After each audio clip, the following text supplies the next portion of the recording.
नमस्कार, मी संस्कृती आणि आपण पाहत आहात नवा मराठा। केंद्र सरकारच्या महत्वाकांक्षी पीएम सूर्यघर योजनेला शासकीय यंत्रणेच्या ढिसाळ कारभारामुळे मोठा फटका बसला आहे। या योजनेत सहभागी झालेल्या सौर ऊर्जा व्यावसायिकांवर विविध अडचणींचा डोंगर उभा राहिला आहे, ज्यामुळे त्यांची चिंता वाढली आहे। कारण अहिल्यानगर जिल्ह्यातील 150हून अधिक सौर ऊर्जा व्यावसायिकांनी या योजनेत नोंदणी केली, मात्र त्यांना अनेक समस्यांना तोंड द्यावे लागले।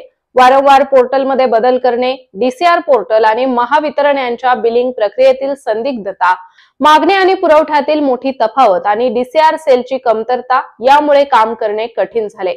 तसेच शासनाच्या आणि महावितरणच्या उदासीनतेमुळे राज्यातील सौर व्यावसायिक आंदोलनाच्या पवित्र्यात आहे, अशी माहिती ऑल इंडिया रिन्युएबल एनर्जी असोसिएशनचे जिल्हा संचालक अमित काळे यांनी दिली आहे। छत्रपती संभाजीनगर येथे असलेली औरंगजेबची कबर हटवावी, अन्यथा राज्यव्यापी आंदोलन करणार असल्याचं बजरंग दलने माहिती दिली आहे। तसेच 17 मार्च रोजी राज्यातील सर्व तहसील आणि जिल्हाधिकारी कार्यालयासमोर राज्यव्यापी आंदोलन करण्यात येईल, असा इशारा पत्रकार परिषदेत बोलताना विश्व हिंदू परिषद बजरंग दलाचे महाराष्ट्र गोवा बजरंग दल क्षेत्राचे संयोजक विवेक कुलकर्णी यांनी दिला आहे। तेव्हा अक्षरशः हिंदूंवरच्या अत्याचाराचा कळस या औरंगजेबाने गाठला। औरंगजेबाचं एकंदर चरित्र जर आपण बघितलं तर तो क्रूर कर्मा, द्वेष्टा, भित्रा, एक प्रकारे जिहादी मानसिकतेचा, आणि एवढंच नाही तर स्वतःच्या बापाचा, भावांचा, सगळ्याचा खून करून स्वतःच्या गुणवत्तेपेक्षा अशा पद्धतीचं एक भ्याड घाणेरडं राजकारण करून तो दिल्लीच्या सत्तेवर जाऊन बसला। आपल्याला सगळ्यांना म्हणजे यांनी काही स्वतःच्या युद्धाच्या प्रभावाने, सेनापती पदाच्या नेतृत्वाने असं काही केलं तर असं काही दिसणार नाही। शीख जो आपला संप्रदाय आहे, तर शीख संप्रदायाचे गुरु तेग बहादर आणि त्यांचे 2 मोठे शिष्य यांची प्रत्यक्ष दिल्लीला त्यांनी बोलून हत्या केली। त्यानंतर आपल्या असं लक्षात येईल की अहोम साम्राज्य जे आसामकडे होतं, या अहोम साम्राज्यालाही बुडवण्याचा यांनी प्रयत्न केला। त्यानंतर गुरु गोविंद सिंग या शिखांचे दशमगुरु, त्यांचाही मोठ्या प्रमाणामध्ये अनन्वित छळ या सगळ्या परिवाराचा केला। त्यांचे 2 साहबजादे, एका साहबजाद्यांचं वय 9 वर्षाचं, एका साहबजाद्यांचं वय 11 वर्षाचं, केवळ ते इस्लाम कबूल करत नाही म्हणून त्यांना भिंतीमध्ये चिणून मारलं। तीर्थस्थान आहे, या काशी विश्वेश्वराच्या मंदिरावर हातोडा चालवला, ज्ञानव्यापी मशीद त्यांनी तिथं बांधण्याचा प्रयत्न केला। तिथल्या अजून सगळ्या काशीच्या मंदिराचा यांनी विध्वंस केला। जे मथुरेचं भगवान श्रीकृष्णाचं जन्मस्थान आहे की जे सगळ्या हिंदूंना पूज्य आहे, अशा जन्मस्थानाचा विध्वंस, मथुरेचा विध्वंस यांनी केला। सोरटी सोमनाथाचं मंदिर पुन्हा एकदा या औरंगजेबाने तोडलं। याच्याही पुढे जाऊन त्याची एक पद्धत अशी होती की ज्या ज्या गावामध्ये याचं सैन्य जाईल ते सगळं सैन्य बाहेर हिंदूंच्या मृतदेहांचं मिनार बनवायचं आणि त्या मुंडक्यांचा मिनार गावाच्या बाहेर उभा करून ठेवला जायचा।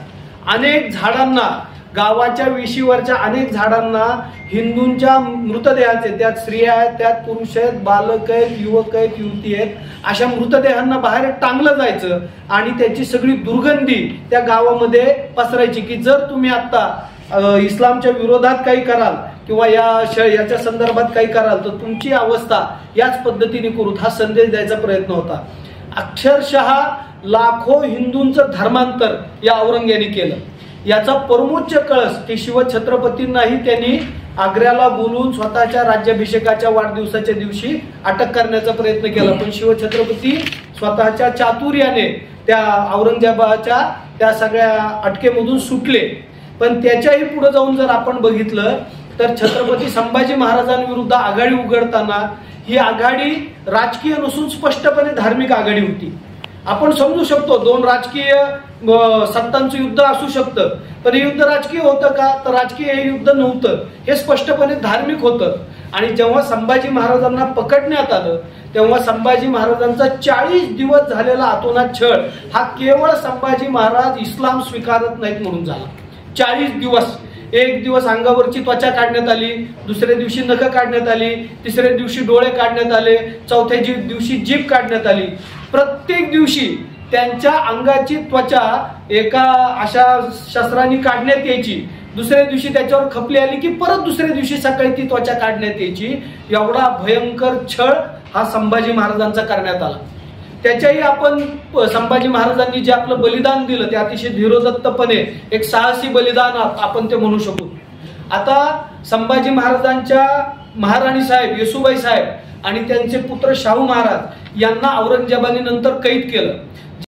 तांत्रिक बाबी आहेत त्या सगळ्या लक्षात घेऊन औरंगजेबाची आलम म्हणजे त्या संभाजीनगर मधली कबर ध्वस्त करावी.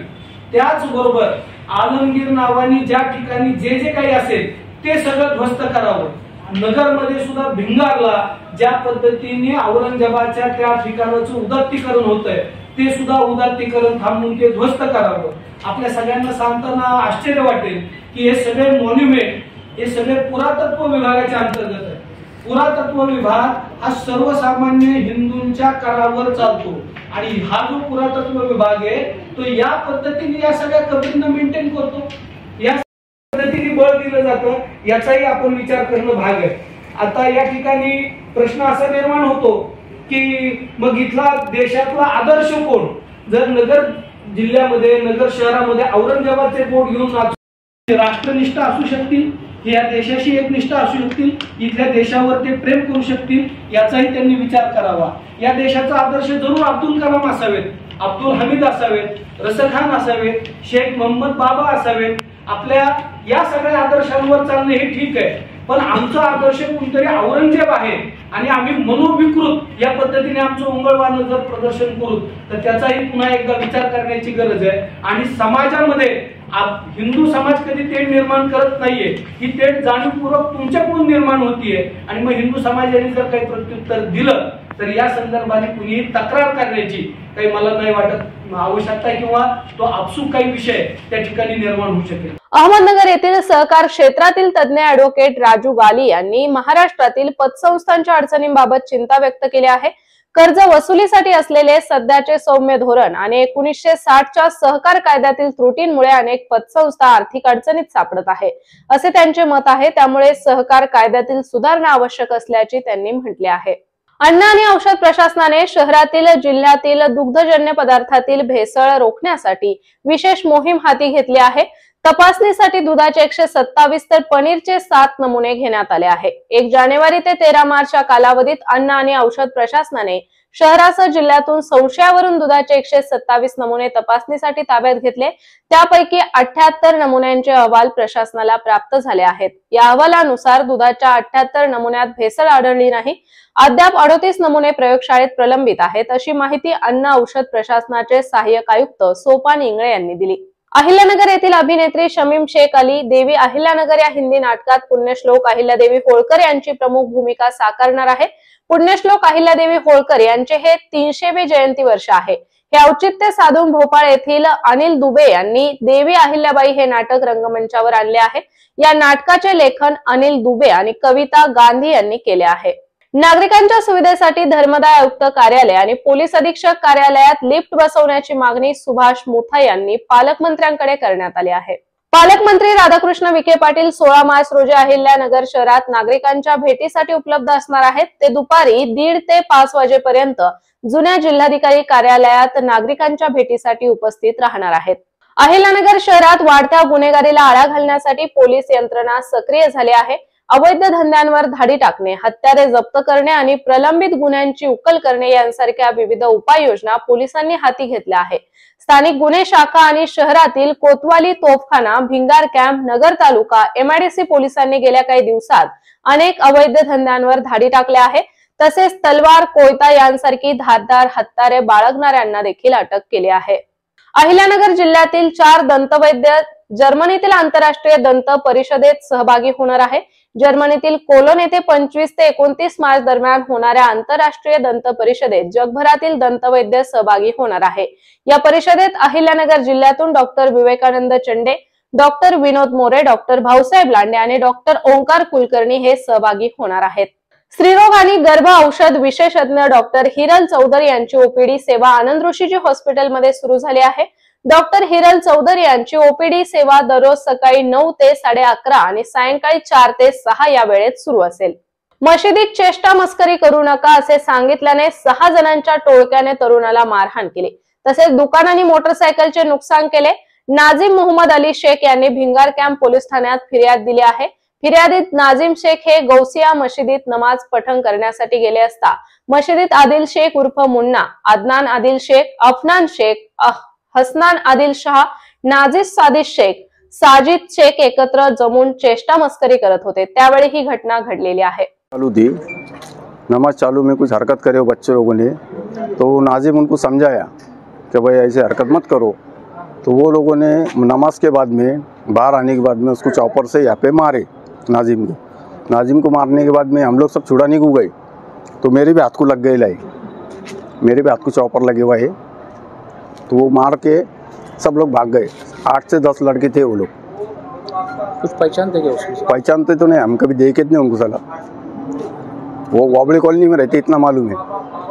बालवैज्ञानिक इकरा फातिमा पठाणला केंद्र शासनाचा इन्स्पायर अवॉर्ड आणि रोख 10,000 रुपये पारितोषिक मिळाल्याबद्दल सत्कार करण्यात आला। सीताराम सारडा विद्यालयातील इयत्ता 7वी मधील बालवैज्ञानिक इकरा फातिमा पठाण हिने सुचवलेली कल्पना एक नवप्रवर्तक म्हणून तिची नवीन ओळख निर्माण झाली आहे, याचा विद्यालयास सार्थ अभिमान आहे। अहिल्यानगर येथील सावेडीतील अय्यप्पा मंदिरात महिलांनी एकत्र येत पोंगाला साजरा केला। याबाबत अशी कथा सांगितली जाते की 1200 वर्षांपूर्वी एका शेतकऱ्याच्या घराजवळ त्याला एका नागिका मिळाली आणि नाग हा गणपती बाप्पाला घेऊन गेला आहे, अशी कथा आहे। अहिल्यानगर तालुक्यातील नेप्ती येथील नंदनवन उद्योग समूहाचे संचालक बाबासाहेब भाऊसाहेब जाधव यांनी आणि गोपाळ दास, अशोक ठाणगे, मीनाताई सत्रे, मंदाताई हजारे यांनी 4 महिने खडतर पायी प्रवास करत नर्मदा परिक्रमा पूर्ण केल्याबद्दल त्यांचा नेप्ती ग्रामस्थांच्या वतीने सन्मान करून सत्कार करण्यात आला। रिपब्लिकन पार्टी ऑफ इंडिया वाहतूक आघाडीच्या शहर जिल्हाध्यक्षपदी राहुल गाडेकर आणि शहर उपाध्यक्षपदी मुशरफ शेख यांची नियुक्ती करण्यात आली। अहिल्यानगर शहरातील सावेडी भागात एका हॉस्पिटलच्या पार्किंग मध्ये असलेल्या एका कारला अचानक आग लागल्याची घटना आज घडली आहे। या घटनेवेळी नागरिकांनी प्रसंगावधान दाखवल्याने कोणतीही जीवितहानी झाली नाही। तर अशाच माहितीपूर्ण बातम्यांसाठी चॅनलला सबस्क्राइब नक्की करा।